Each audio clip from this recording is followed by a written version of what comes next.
नमस्कार, न्यूज 360 देख रहे हैं आप। मैं मुताबिश हुसैन। अनुराग कश्यप, तापसी पन्नू, विकास बहल के ठिकानों पर इनकम टैक्स की छापेमारी चल रही है। ये मामला टैक्स चोरी से जुड़ा हुआ बताया जा रहा है और इनकम टैक्स की टीमों ने कुल 22 ठिकानों पर छापेमारी की है।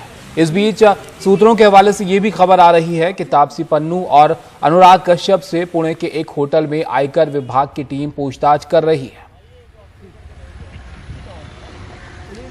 प्रशांत सिसोदिया हमारे सहयोगी इस पर ज्यादा जानकारी के लिए हमारे साथ जुड़ गए हैं।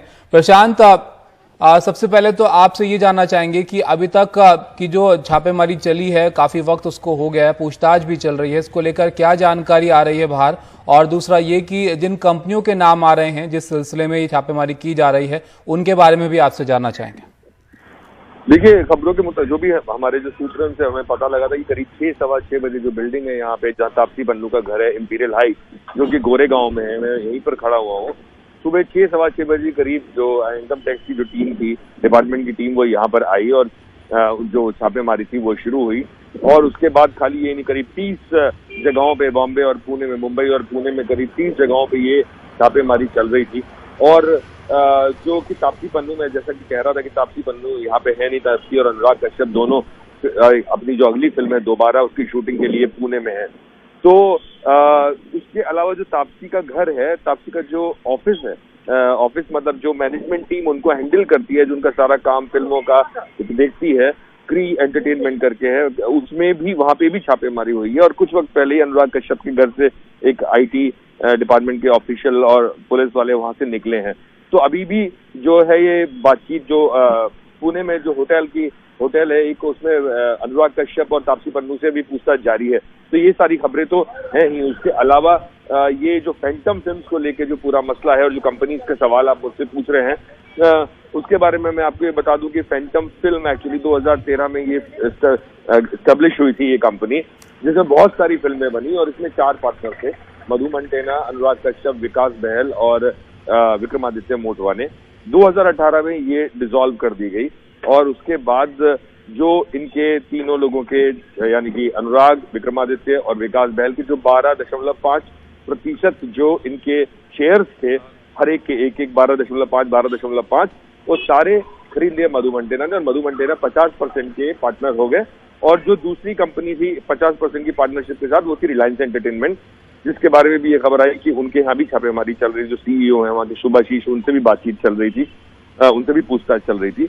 और इस तरह से इन लोगों ने एक नई कंपनी, फैंटम फिल्म्स को डिसॉल्व करके एक नई कंपनी, मैडमैन वेंचर करके एक नई कंपनी शुरू की, जो फिल्में आगे बनाएगी। तो ये पूरा फैंटम फिल्म्स का इतिहास था।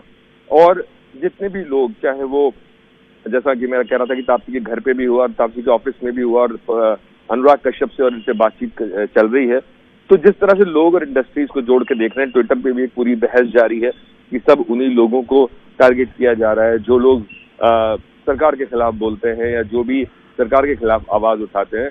तो अभी इस तरह से जोड़ कर देखा जा रहा है। लेकिन जैसा कि Prakash Javadekar, information broadcast minister, बोल भी रहे थे कि इनकम टैक्स डिपार्टमेंट का अपना एक नजरिया होता है, जिस तरह से वो कहीं पे भी छापेमारी करते हैं। तो अभी ये सब चीजें हैं। अभी इस पूरी जद्दोजहद के बाद, पूछताछ के बाद, और जितनी भी कंपनी है, क्वान भी इसमें है, जो मधु मंटेना, जिसमें उनकी भी हिस्सेदारी है, क्वान के भी ऑफिस में जाके कुछ फाइल्स फ्रीज की गई हैं, वहां पे भी छापेमारी हुई है।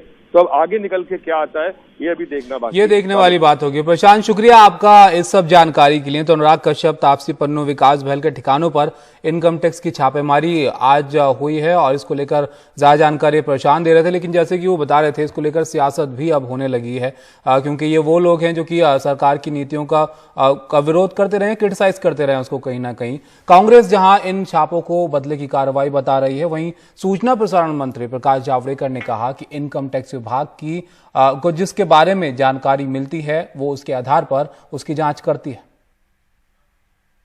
अनुराग कश्यप हो या तापसी पन्नू हो, जिनके बारे में आज जो बातें सामने IT रेड के माध्यम से बताई गई है, ये देश के लिए कोई नई बात नहीं है। आजकल तो रोज का ये मामला हो गया है कि जो भी केंद्र सरकार के खिलाफ में अपनी भूमिका रखता है या जो भी वास्तव भूमिका व्यक्त करता है, ऐसे व्यक्ति को बोलने से उसके ऊपर दबाव निर्माण करने का ये आजकल माध्यम हो गया है। और केंद्र सरकार ऐसे माध्यम के जरिए लोगों की आवाज बंद करने की प्रयास केंद्र का हो रहा है। जिसका भी बारे में इनकम टैक्स या जांच एजेंसियां को जानकारी मिलती है क्रेडिबल, उसी का जांच एजेंसी जांच करती है और बाद में कोर्ट में मसला जाता है। ऐसा थोड़ा ही है।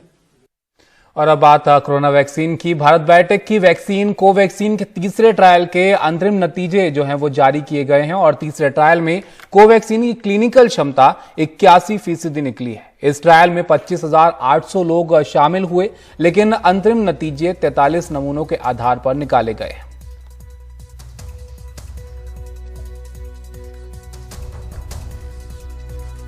I'm very happy to wish you all and greet you all very warmly this day, because this has been a day of a remarkable journey with Bharat Biotech announcing our interim data for the human phase 3 efficacy trials that were done in India for the first time, the largest trial ever to be conducted in about 26,000 human volunteers. I think today is a great day in the history of Bharat Biotech.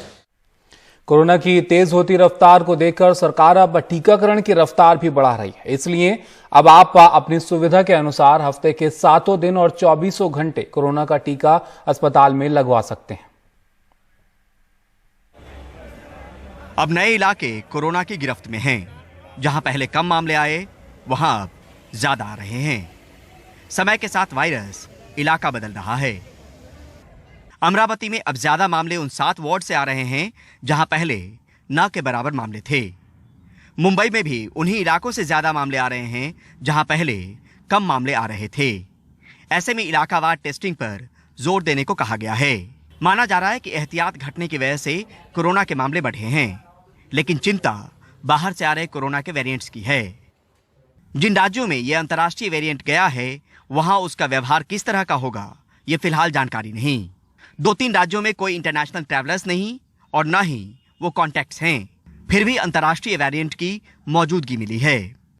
इस बीच स्वास्थ्य मंत्री doctor Harshvardhan ने tweet किया कि अब टीकाकरण की प्रक्रिया 24 घंटे चलेगी। कोरोना से फिलहाल राहत नहीं। जानकार बताते हैं कि टीकाकरण की रफ्तार जोर पकड़ने के बाद ही मुमकिन है कि अगले कुछ महीनों में हालत काबू में आ पाए। ऐसे में एहतियात ही उपाय है। नई दिल्ली से परिमल कुमार, एनडीटीवी इंडिया।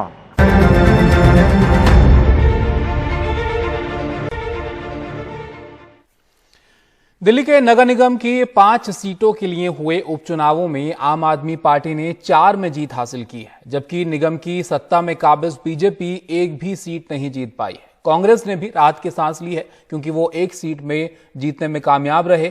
लेकिन आम आदमी पार्टी का कहना है कि अगले साल होने वाले नगर निगम चुनावों में वो सबसे मजबूत होकर सत्ता पाएंगे।